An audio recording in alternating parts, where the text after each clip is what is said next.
сърцето на София. Това е любимо място за жителите и за гостите на столичния град, поверено в ръцете на доктор Стоянова. Вие постигнахте убедителна победа. Каква е тайната на успеха? Много работа и изпълнение на ангажиментите. А преди това, разбира се, трябва много реалистично да се поемат ангажименти.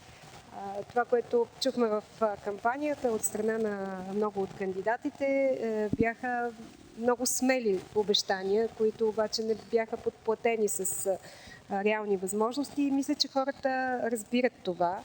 Разбира се, за мен тази много голяма подкрепа означава и много голяма отговорност, така че очевидно хората припознаха приоритетите, проектите за развитието на града и посоката, в която се развива града. От тук нататък остава ние много да работим.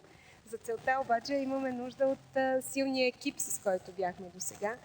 И в лицето на районните кметове, това са хората, които стоят най-близо до местата, където хората живеят, разхождат се, отглеждат своите деца.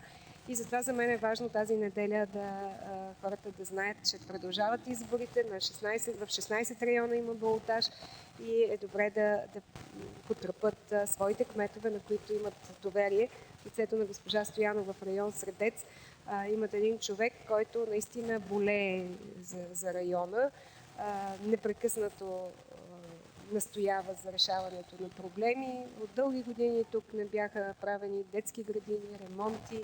Тя със своята упоритост направи това. И сега най-важното тук на това място, което е любимо за всички столичани, не само за хората, които живеят в района, се предвижда всеки момент да започне цялостната реконструкция на любимата детска площадка с слончето и то на една сериозна територия от над около 3 декара и половина с реновиране и на настилките около площадката, изграждане на тоалетна и продължаваме видеонаблюдението в Борисовата градина.